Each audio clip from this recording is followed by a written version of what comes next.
pianists and teachers. Today we're talking about how to teach the Sonatina in C major by William Duncombe. It sounds like this.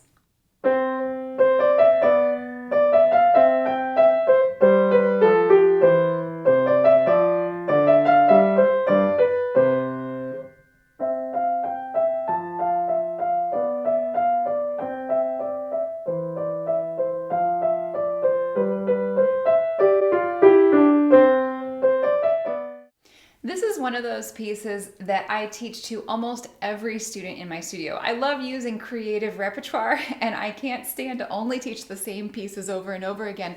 But there are a few of these late elementary, intermediate pieces that are just so perfectly crafted for the thing that I need my student to learn, and this is one of them. It also shows up in so many books for students, both method books as well as intermediate repertoire series, historical repertoire series, that this is one of the pieces featured on my Method to Masterworks resource. If you haven't checked that out yet, please go to the description of this video and give the link a click.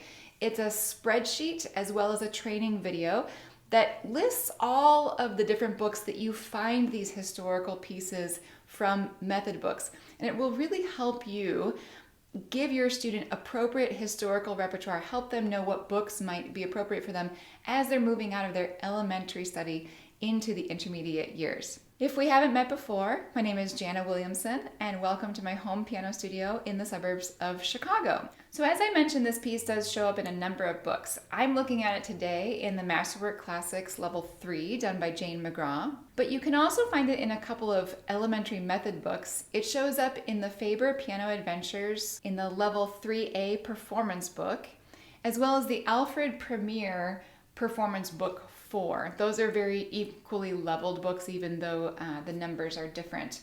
This is also in the Journey Through the Classics book done by Jennifer Lynn, Level 2, and I really do like the selections in that book, so that's one other intermediate repertoire series worth checking out. Very obviously, the teaching point in this piece is the subdivision of the quarter note pulse into twos and threes, or duple eighth notes and triplet eighth notes.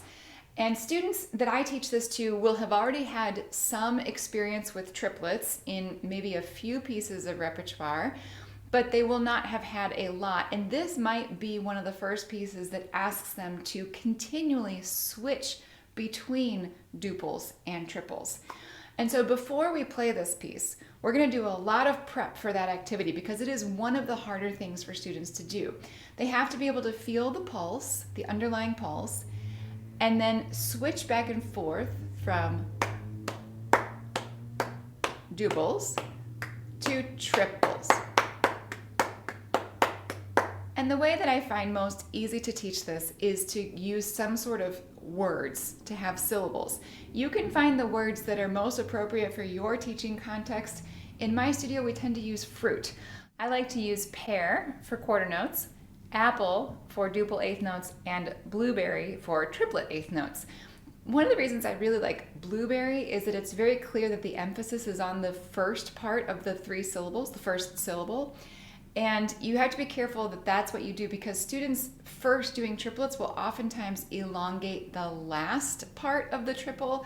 And so I always make a big point of the fact that we say blueberry, not blueberry. So that's how it should sound, is that natural blueberry emphasis. I have used fast food words in the past. Coke for quarter note, French fry for eighth notes, and hamburger for triplets, which again, hamburger gives it that nice first syllable emphasis. But you can come up with anything that works in your studio that your students might be well acquainted with. So if we were going to use rhythm sticks or clap this right hand rhythm at the beginning and use those rhythmic words, it would sound like this. Pear, blueberry, apple, apple, apple, apple. And I would be doing that after I've already given them a quarter note pulse and asked them to do, like I said, apple, apple, apple, switch, blueberry, blueberry, blueberry, switch, apple, apple. That's the exercise we would do to prepare for this piece. Then we would clap using those words so that we can really feel that steady pulse and the subdivision of the beat. And you can see I'm kind of swaying on my bench here. If I had a camera showing you more of my room, I might actually do that swaying on my feet and kind of sway back and forth to feel the pulse. Thankfully, the left-hand rhythm is quite simple with just quarter notes and half notes. So we don't have an issue of rhythmic movement between the hands. It's just all entirely within that right hand. So before I sent a student home with this piece in the first week, I would want them to very solidly demonstrate for me that they can clap that rhythm and that they can play at least bars 1 through 4 entirely on their own with the right rhythm. I have in the past sometimes only assigned bars 1 through 8 for the first week of home practice, hands separately. I do want to say that the middle section, the B section, which is at measure 9, is a little more intricate pitch-wise, but it's not intricate rhythmically. So you don't have to worry about the rhythm on that. It's just a string of eighth notes. So again, I might just stick with measures 1 through 8 for the first week of practice. So again, then we would probably play the right hand, saying those rhythm words, pear, blueberry, pear, blueberry, apple, apple, apple, apple, pear, blueberry, pear, blueberry, apple, apple, pear.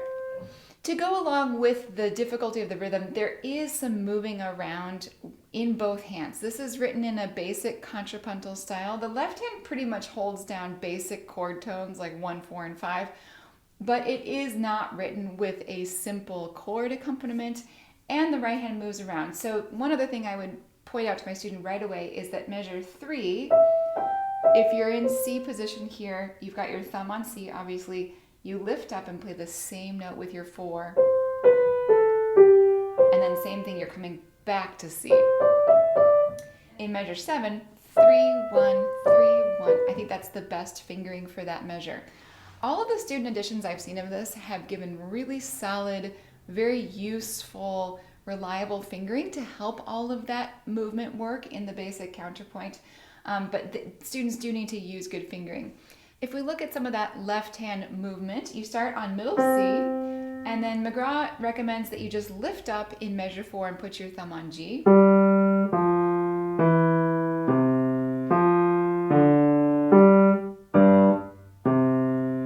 Broken octave movement there.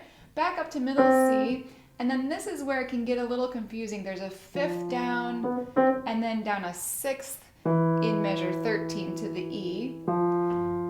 And then for some reason, students always miss in my studio that measure 16 is in treble clef for the left hand. So I want to also draw their attention to that the first time we're looking at this, that it moves up to the G right next to the right hand. I think that's partly why they're resistant, is that it's coming into the right hand zone, you know, here in the middle of the keyboard. And then they can just use a simple, scale technique to tuck their thumb under to then play the middle C again in bar 17 and play the last section. This is written in a basic ternary or ABA form. It's titled sonatina, but it's not really a fully fleshed out, developed sonatina form. There's no second theme. The development, or that B section, is a bit like the A section, but it's more just like a contrasting section in between. So this certainly could be your student's first piece that they play titled sonatina. It really functions more as a simple ABA piece and less like a sonatina. If you're interested in another first sonatina for your student to play, please click up there, and I have a great video for you to check out. All right, I hope that gives you a few ideas on how to teach this very useful teaching piece, the Sonatina by William Duncombe. Don't forget to check out the Method to Masterworks resource in the description below, as well as all the editions that I will link there. Thanks so much for watching, and I wish you all the best in your teaching and playing.